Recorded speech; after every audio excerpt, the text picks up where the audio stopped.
I want to get straight to our political panel. Lynda Tran is a Democratic strategist and a partner at 270 Strategies. She's in Washington, and so is CBS News senior political editor Steve Shigaris. And last but not least, we have Scotty Nell Hughes, who's in Nashville, Tennessee. Scotty is a political editor for RightsAlerts.com and a supporter of President Trump. So strong words from Judge Gorsuch. Let's go around the horn. I want to get each of your reactions to these criticisms from President Trump. How does this impact Gorsuch, and how does it impact the administration? First to you, Lynda. Yeah, look, I mean, I think that Gorsuch knows that he is in contention for a position that is going to last many, many decades. And I think it's probably him trying to show that he can stand on his own 2 feet. And ultimately, yes, while Donald Trump is the person who nominated him, he's going to have to make his own way in the world. And I think he's trying to start to give himself a little bit of distance there. Steve? Yeah, I agree with Lynda on this. We know that Democrats have suggested they want 60 votes to move Gorsuch forward in the Senate to get a vote eventually in the Senate. In order to get to 60, you need some Democrats. How do you get Democrats? Well, you show a little bit of independence from the man who nominated you, President Trump. And so I think this is an effort to do that. You're actually going to see Trump meet with some of these Democrats tomorrow, too, in an effort to try to sway them on the side of Gorsuch as well. So this, I think, is a big play toward getting to that number 60, the magic number 60 in the Senate. Scotty, what are your thoughts? Well, I think this might be a little bit less about politics and just being who Judge Gorsuch really is. He has been termed by both foe and friends as being an originalist. That means interpreting the Constitution as the founders say it. And I think this is something that he was just being honest. He does not necessarily agree with the president. And like us, we would not want to agree 100% with our politician. I think that's just, it's not about actually playing and trying to get him confirmed. Rather, I think this is just him being honest with the American people and his feelings about President Trump and his appeal to the judiciary branch right now. Steve, could Judge Gorsuch's willingness to criticize the president be something that actually helps sway Democrats towards his nomination? We'll have to see. I mean, we've seen how polarizing Donald Trump's picks have been in this Senate. Democrats have not really accepted many of his picks en masse. And so this is a situation in which Democrats are still smarting what happened last year with Merrick Garland and that nominee of Obama not getting a hearing. And so there's a lot more to this than what Judge Gorsuch, I think, says in a meeting today. There's a lot of, I think, repair work that has to be done. Again, they need to pull in 10 Democrats to at least get this to a vote. And it's just going to be interesting to see how this works out. I don't think this is the one thing that's going to do it. It's going to take a lot of work, and so we'll see. You know, just to build out on what Scotty said, Lynda, does it seem to you that this, by Gorsuch sort of coming out and saying the things that he said, that this is just sort of showing that the judiciary is independent, even though if you listen to the president's rhetoric or you follow his Twitter feed, it almost sounds in many instances that he obviously wants the judiciary to do what he wants them to do, but by having this judge criticize him or at least call his rhetoric abhorrent, you're seeing that independent judiciary that is meant to be representative of this republic. Well, you know, I can't imagine that that the president is particularly thrilled about the fact that the person that he nominated is in kind of public fashion saying literally the opposite of what he said about the judiciary. But again, you know, as Steve said, this guy has got to get to 60, and he knows it. And even if you set aside the politics, even if you set aside maybe some concerns and hurt feelings that Democrats still have over Barack Obama's nominee not getting to the point where he even got a hearing, there are some significant policy issues that I think Democrats think are really troubling about Gorsuch, including, you know, the Hobby Lobby case, of course, and him essentially siding with corporations and saying that if they have a quote-unquote religious opposition to providing birth control for their employees, then they should be able to do so. There are real policy issues that I think are going to be at question when it comes to the point where he's before members of the Senate. All right, let's talk Senator Jeff Sessions, who's been confirmed to be the next Attorney General. That happened just a short time ago. Let's take a listen to what he had to say.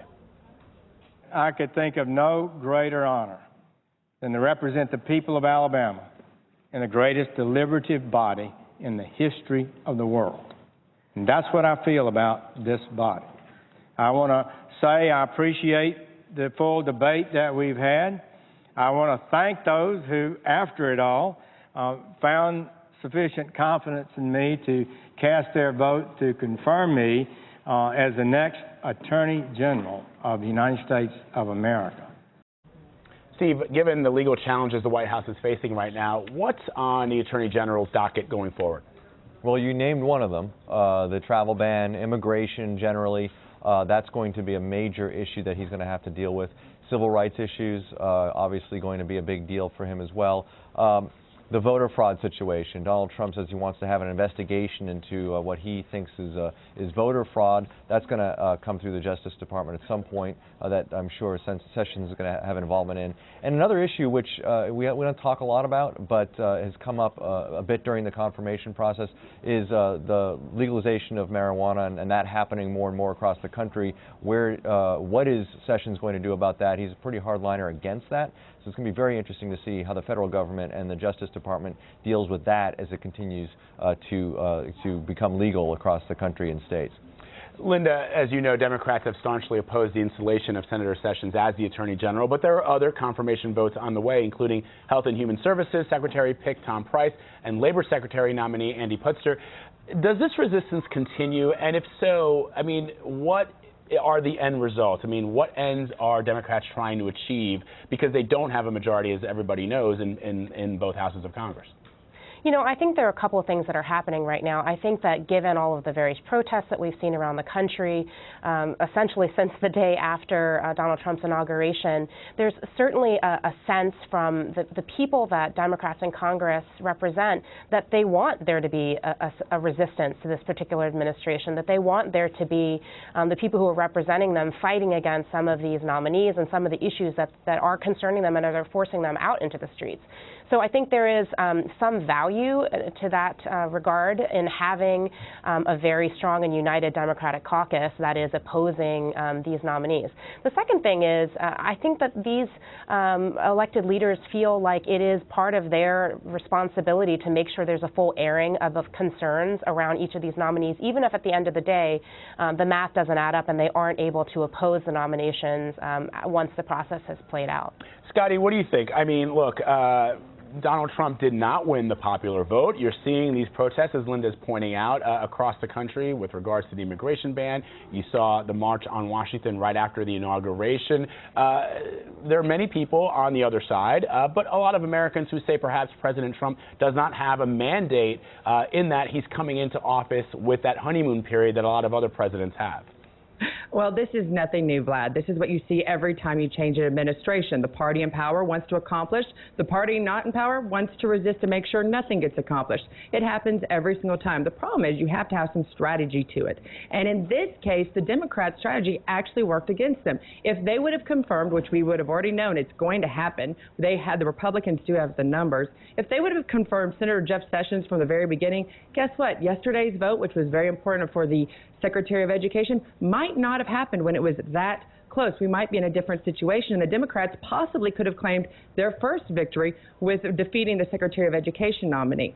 So, and you have to be careful as Democrats right now. I understand what they're doing. I know some people are possibly launching their bid for the next presidential campaign season. However it is, I understand they're trying to speak on behalf of their people, but they're about to cross a fine line to being an annoyance, to being not only annoying, but more importantly, to actually drawing back and actually hurting the American political system and actually hurting a type of fusion, almost an agreement on things that we can all agree on. When in the beginning, this is what our whole point was, we want to actually make our country come together, not continue this large divide. Yeah, Lynda, I mean, there are a lot of Americans who say, look, Congress is dysfunctional. It has been for a long time, not just during President Obama's administration, but going back many, many years.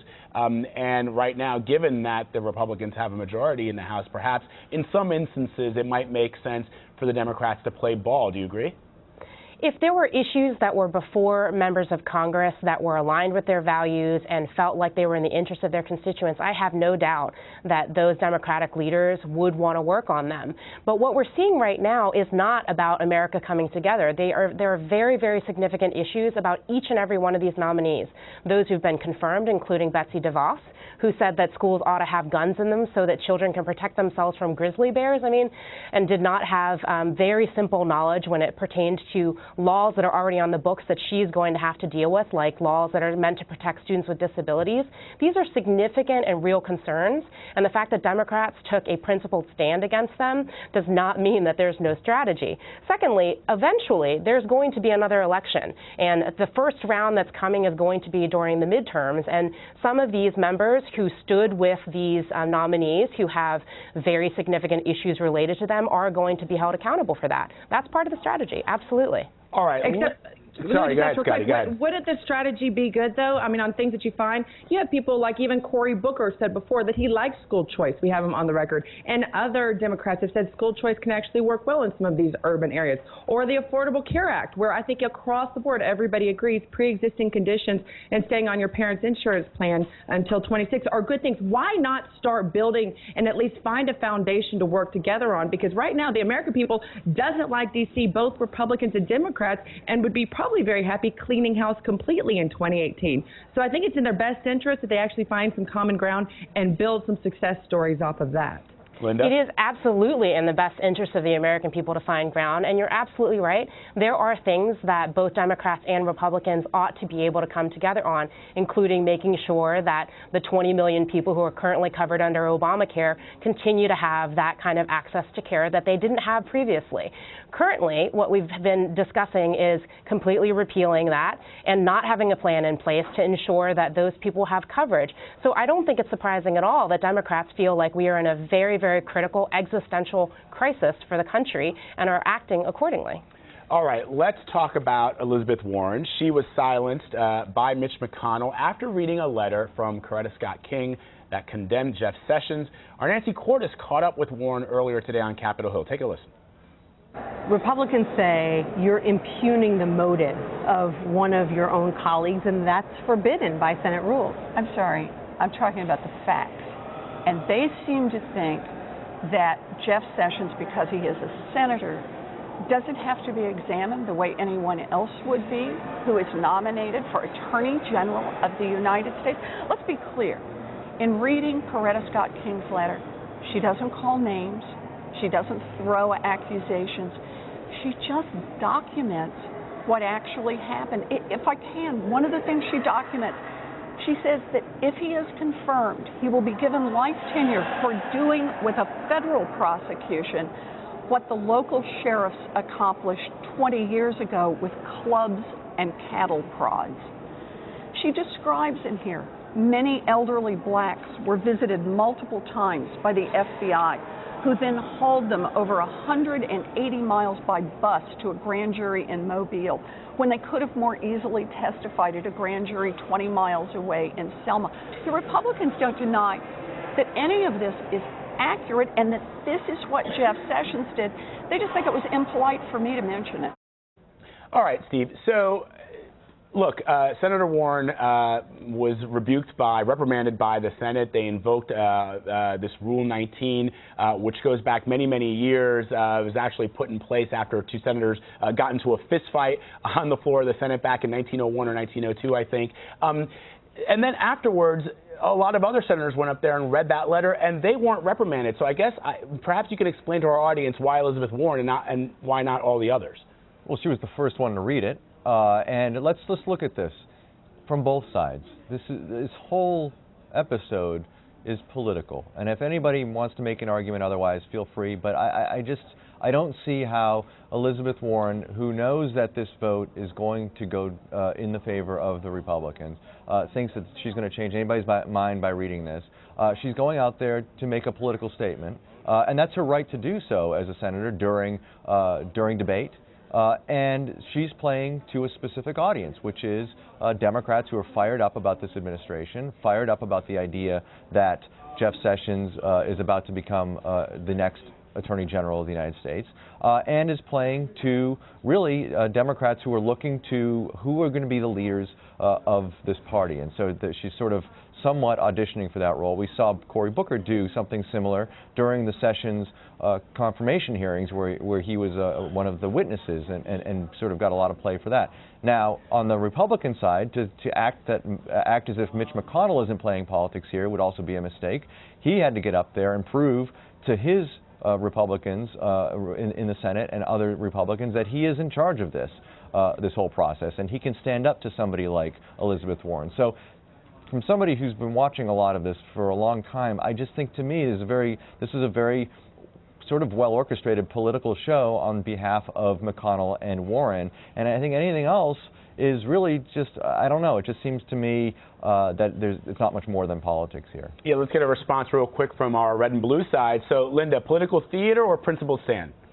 Well, look, I think that there's definitely some element of political theater to everything that you're seeing happening, everything you're seeing playing out when it pertains to every single one of the nominees. But part of the case that Democrats have made against Jeff Sessions is that he is somebody who's been opposed to the Civil Rights Act. He is somebody who's called it intrusive, a burdensome piece of legislation. And he's somebody who, remember, just a couple of decades ago was blocked from the federal bench by a Senate committee that was staffed, that was with both Democrats and Republicans. And part of what's powerful about Elizabeth Warren pulling out a letter by Coretta Scott King, besides stating the obvious that she was the wife of Dr. Martin Luther King Jr., was also that this is a woman who knew Alabama, was able to have a firsthand account of how Jeff Sessions behaved when he was Attorney General of Alabama. And I think that that in and of itself is a very important fact that she wanted to make sure was aired in public. Yeah, and Scotty, I mean, there are many people now who are looking at what happened, and they see an older man rebuking a woman, and now this is trending on social media. She was warned. She was given an explanation. Nevertheless, she persisted. She persisted is trending on Twitter. People are using images of Harriet Tubman and Coretta Scott King and Rosa Parks to make the case that these other women throughout history, American history, have persisted as well. What do you think? I think that's purely sexist to make it be the fact that we're going to give her any credit just because she's a woman. I think that's actually very sexist to look at because, as always, there's always the rest of the story. And I guess Coretta Scott King must have found forgiveness in her heart later on after she wrote that heart, as that the dedication of the Rosa Parks, both the library and the park, she thanked Senator Sessions for his role in creating it and really was grateful to him for the role he played in getting funding for the Rosa Parks. So obviously maybe she forgave, maybe Democrats down the road will also forgive Senator Sessions for whatever travesty that he's done against them. When in reality, I think there actually should be some apologies given to him because we have to have respect on the floor of the Senate, of the House, or else well, how can we expect each other to respect each other on Main Street? All right, Lynda Tran, Steve Shigaris, Scotty Nell Hughes, great discussion. Thanks, guys. Appreciate it. Thank you.